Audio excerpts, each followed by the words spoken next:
Well, first, let's take you through what's happened at 5 a.m. this morning, just 5 kilometers from the line of control. This is Kupwara's army camp in Chokibal, which is being targeted by the terrorists. 2 terrorists were gunned down by security forces. They were neutralized 5 kilometers from the line of control. They entered the camp wearing army fatigues. And also, 3 of our bravehearts have been martyred in this operation. And once again, even as the terrorists dare to target our army camp, the last one being in Nagrota, where 7 of our bravehearts were martyred, raising serious questions on the security loopholes and intel failure. Also getting first visuals right now from the spot. These are first visuals that we're getting as the army operations, search operations are underway. These are visuals from the earlier in the day, not showing the live visuals because of the security reasons as well. But these are the first visuals that you're getting from the spot. My colleague Shuja is joining us also this morning. Shuja, give us more details of what exactly had happened, how many terrorists had tried to barge into the army base, and also give us details from where they came in. Are there more terrorists likely to be in the area?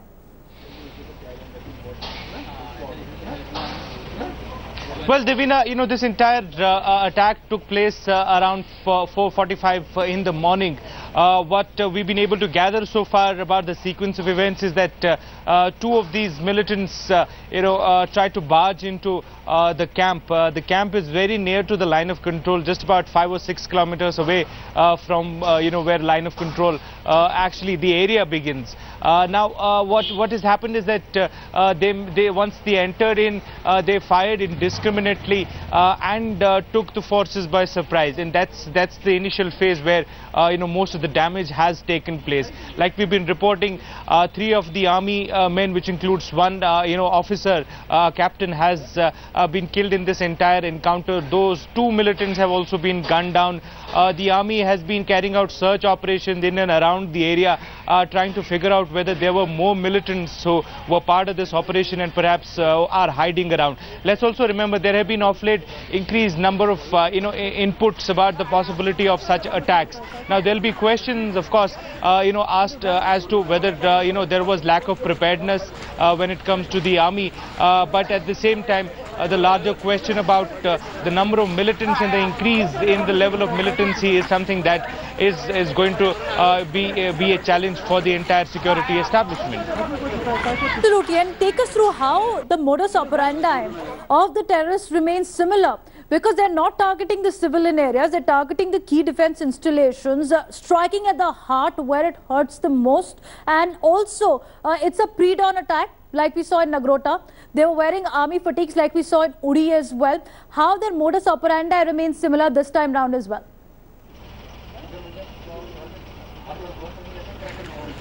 Yes, Divina, that's the ironic part. The modus operandi is almost similar. Not just, this encounter, this operation, but also, other attacks like Uri, Nagrota, in fact, Pathankot as well. The modus operandi is almost the same. They attack pre-dawn. They, try and take the advantage of the fact that they have the element of surprise. Also, most of the times they are wearing, green camouflage uniforms, which, sort of resembles the army fatigue. All of it seems to be like a script which they follow, or, each time there is an attack.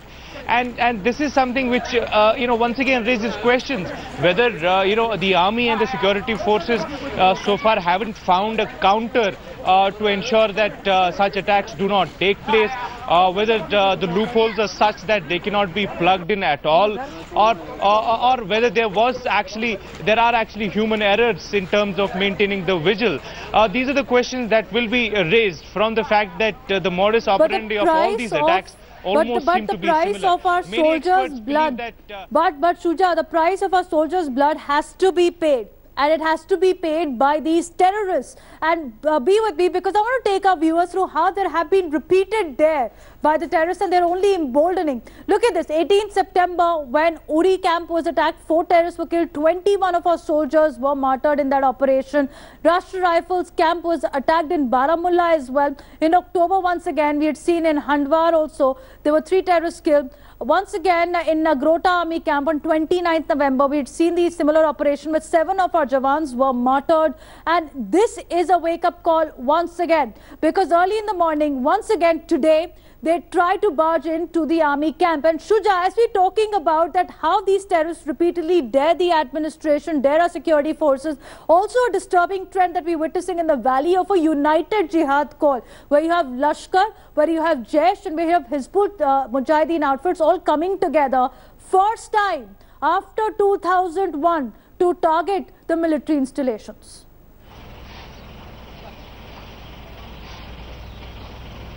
Well, that's right. This is a concern that the security establishment has in the valley.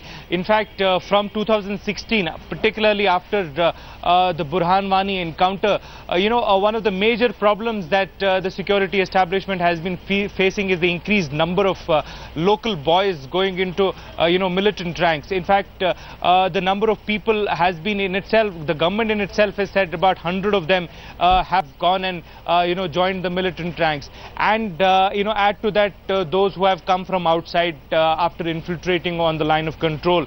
So all of it put together, it is a very grim situation for the entire security establishment.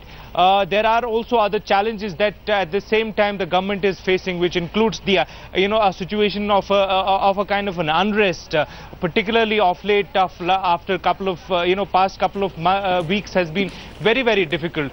So this scenario is in a sense very difficult for the security forces. Absolutely, and Shuja, that's why. And that's why a message needs to be said. And that's why a strong message needs to be said that such an attack will not be tolerated on the Indian soil anymore. Be with me. We understand the Home Minister is also set to review the security situation in about an hour from now. A high-level meeting has been scheduled here in the capital.